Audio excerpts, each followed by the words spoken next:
यार आज सर ने बस एक सीएन का सही से समझाया था कि सीएन आपने यूज किस तरह करना होता है। सी आपका अगर आपको पहले ही उन्होंने सर ने बताया हुआ सारा कुछ तो उसका।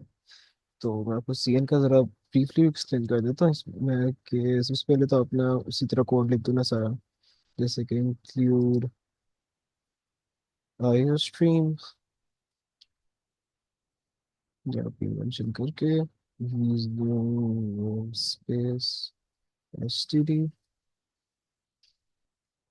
और फिर अगली लाइन में आपने शुरू कर देना आई एन टी एन। इससे आगे आपने अपना ब्रैकेट्स लगा के अपना कोड शुरू कर दिया। अच्छा, अब होता ये है कि इट्स ऑलवेज बेटर कि आप सबसे पहले अपने वेरिएबल्स डिफाइन कर दो कि ये मैंने ये वाले वेरिएबल्स इस पूरे कोड में यूज करने हैं।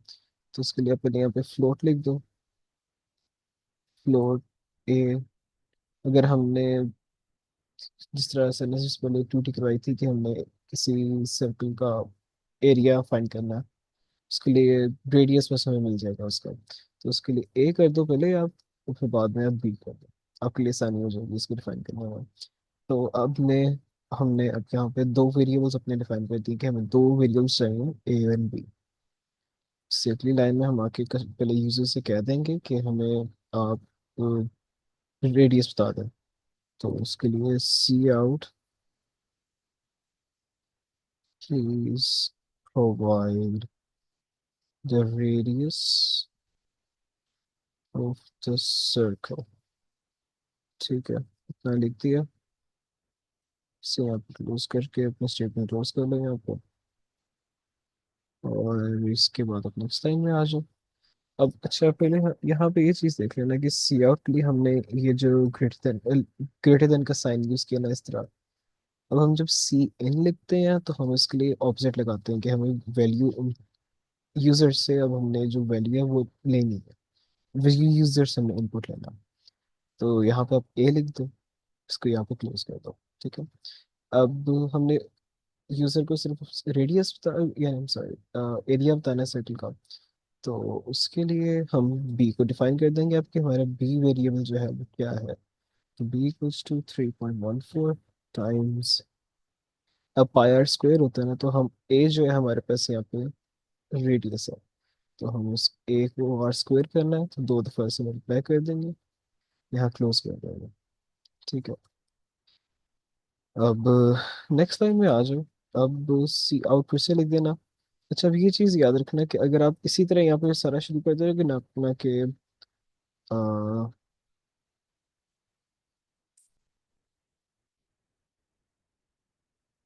the area of the circle is, जो भी आपने यहाँ पे लिखना है, ठीक है। अगर आप इसी तरह शुरू कर दोगे ना तो होगा ये कि ये वाली जो सारी लाइन है ना, ये इसके साथ ही शुरू हो जाएगी। तो इससे बेहतर है हमने यहाँ से पहले से- यहाँ पे द से पहले हमने लिख देना है बैक स्लैश एन। ठीक है। यहाँ पे हमने the area of the circle is यहाँ पे लिख दिया इतना। अब जो भी वेरिएबल अगर हमने किसी सेंटेंस के अंदर लिखना होता है तो हमने पहले सेंटेंस अपना क्लोज करना, फिर से ग्रेटर देन के हमने दो लगा दिए यहाँ पे साइड। अब यहाँ पे हमने सिंपली बी लिख दिया, इसे क्लोज कर दिया स्टेटमेंट। यहाँ पे सिंपली हमने पहले अब किया ये है कि यूजर से पहले हमने एक वैल्यू ली है कि हमें रेडियस प्रोवाइड कर दें। रेडियस प्रोवाइड करने के बाद हमने यूजर को बता दिया कि दस area of the circle is 10। इसका रन करके देख लो एक दफा।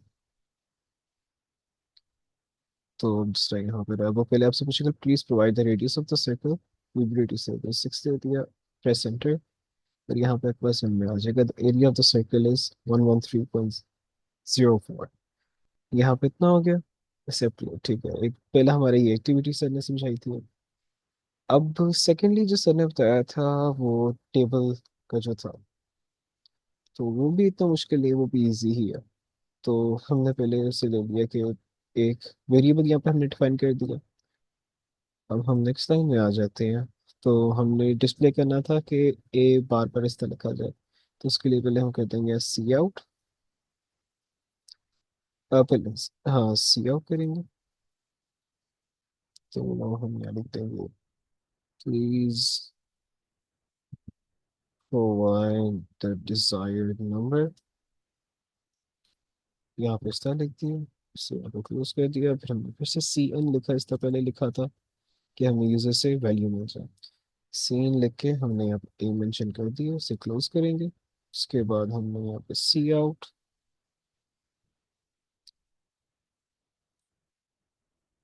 तो अब हमने यहाँ पे सर टेबल के फॉर्म में सर ने बताया हुआ था ना कि लिखा हुआ था वहाँ पे किस तरह करना है।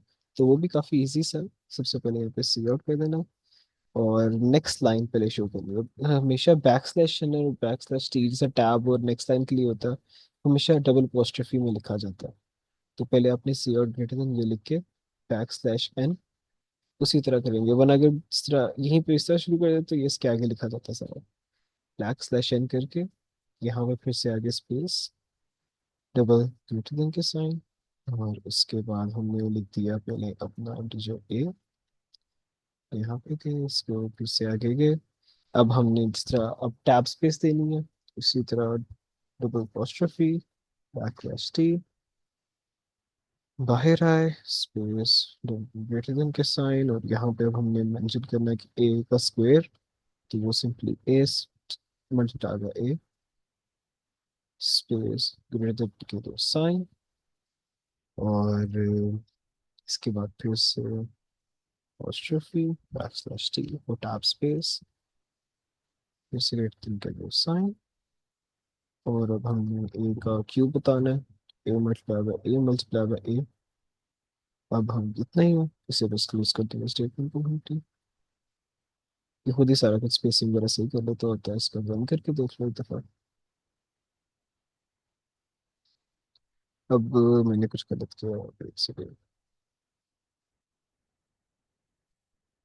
एक सेकेंड। अच्छा, हाँ यही इशू था मेरे पास कि मैंने ये गलत लिख दिया, सी एन इस तारीख में। ठीक है, यहाँ पे से रन कर लो। दो से पहले नंबर मुझे पूछेगा, थ्री लिख दो, इस तरह यहाँ पे करके आ गया। अब जो था कि सर ने कहा था कि इसको नेक्स्ट लाइन में आए और एक नंबर एक्स्ट्रा इसमें ऐड हो जाए, तो उसके लिए सिंपल होता है कि आप यहाँ पे प्लस प्लस लिखोगे, यानी कि जो आपका वेरिएबल था उसके अंदर एक इंटीजर यानी कि एक नंबर प्लस हो जाए। तो यहाँ पे ये लिखा, और सिंपली अपना जो पीछे कोड लिखा हुआ है उसे कॉपी पेस्ट कर दो यहाँ पे। जितनी दफ़ा आपको प्लस प्लस का चाहिए उसको सारे को कॉपी करो, नेक्स्ट लाइन पेस्ट कर दो। ठीक है, ये लिख लिया। अब इसे रन कर लो। कोई भी नंबर दो, जिस तरह वन देना वन दे दो, जिस तरह one, one square, one cube, two, two square two cube, तो ये इसी तरह ही है। इजी सी चीज़ है, इतना मुश्किल नहीं है सारा। कोई भी इशू हो तो मेरे से आप क्वेश्चन करता हूँ, ठीक है। Okay, office.